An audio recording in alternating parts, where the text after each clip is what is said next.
Welcome back. Women throughout New York City are currently engaged in the Ain't I a Woman campaign, seeking to put an end to violent and inhumane 24-hour workdays.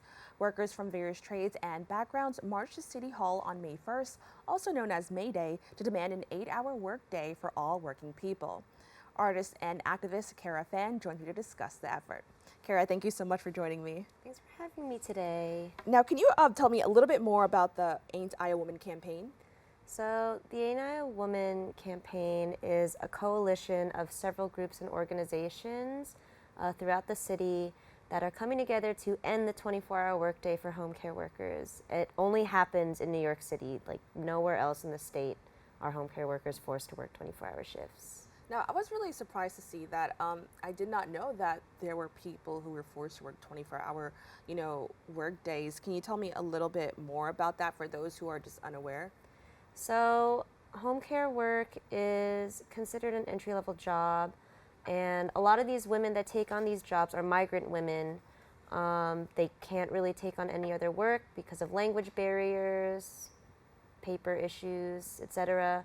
And so, they're kind of forced to work these 24-hour shifts, multiple days a week, several weeks a month for years and years on end. Like, we have some workers that we represent that have been doing these kinds of shifts for like 20 years, and the health impacts are really horrible.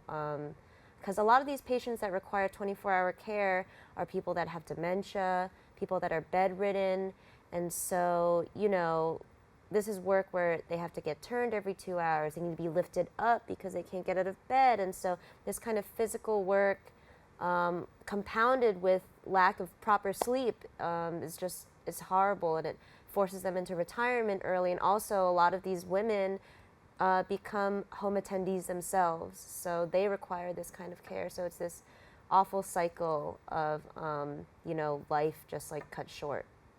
Now, I understand there was a hunger strike that was led by elderly home care workers. Can you tell me a little bit more about that?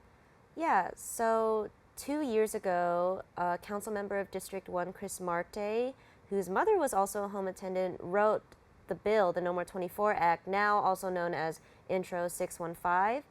And, for a year plus, the home care workers, along with all their allies, came together and were picketing outside of City Hall, outside of the Department of Labor, outside of 1199, demanding that Speaker Adrienne Adams, brings the bill to the floor to vote, but she has just refused to do that.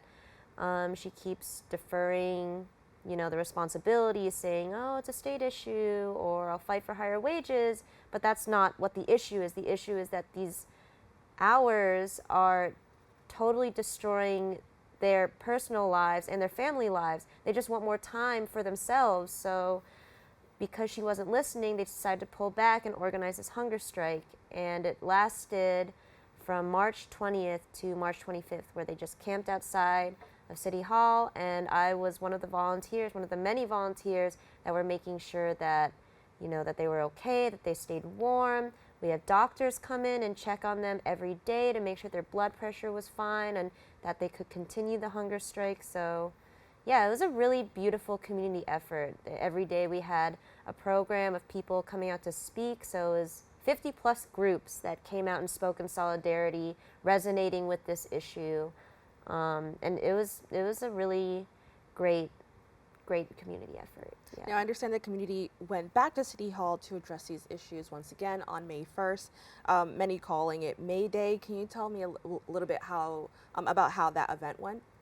Yeah, so to continue the momentum from the hunger strike, now that we've had old and new groups coming together, we wanted to come together once more on International Workers' Day to demand better working conditions in the spirit of, May Day, which is wild because, the 8-hour workday came from America. That's an American concept, and now we're out here begging for 12-hour caps on these 24-hour shifts. So yeah, May Day was a really great day to come together and build working class solidarity and to continue to declare once again that we are not going to stop fighting for our lives and our health. Now, I also want to highlight, because I think this is very important, many of these conditions uniquely affect women of color. Can you highlight why women of color may face the most severe effects of this? Really, this practice of 24-hour workdays is modern day slavery. It's violent. It only affects these immigrant women because they're being taken advantage of by the insurance companies, by these agencies, because they don't speak English.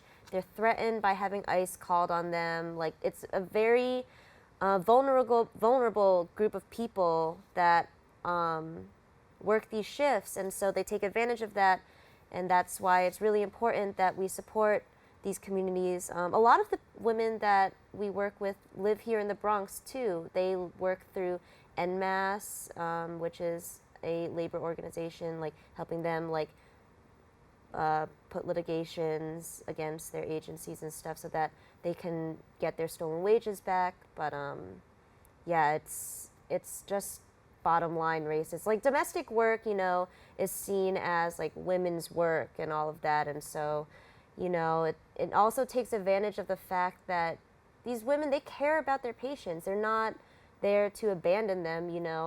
The whole reason why this happens is because, like, why 24-hour shifts are happening is because insurance companies are able to claim that, oh, they're sleeping 8 hours and they have these 3-hour shifts. They're only paid for 13 of the 24 hours, Oh, wow. which is wild. And, it's just not, it's just completely ignoring like the true nature of the work and, how we are as people, that we very inherently want to take care of each other and do it well. And so for the system to continue denying that and to just destroy the health of not just the home care attendants, the patients, like, it's just wrong.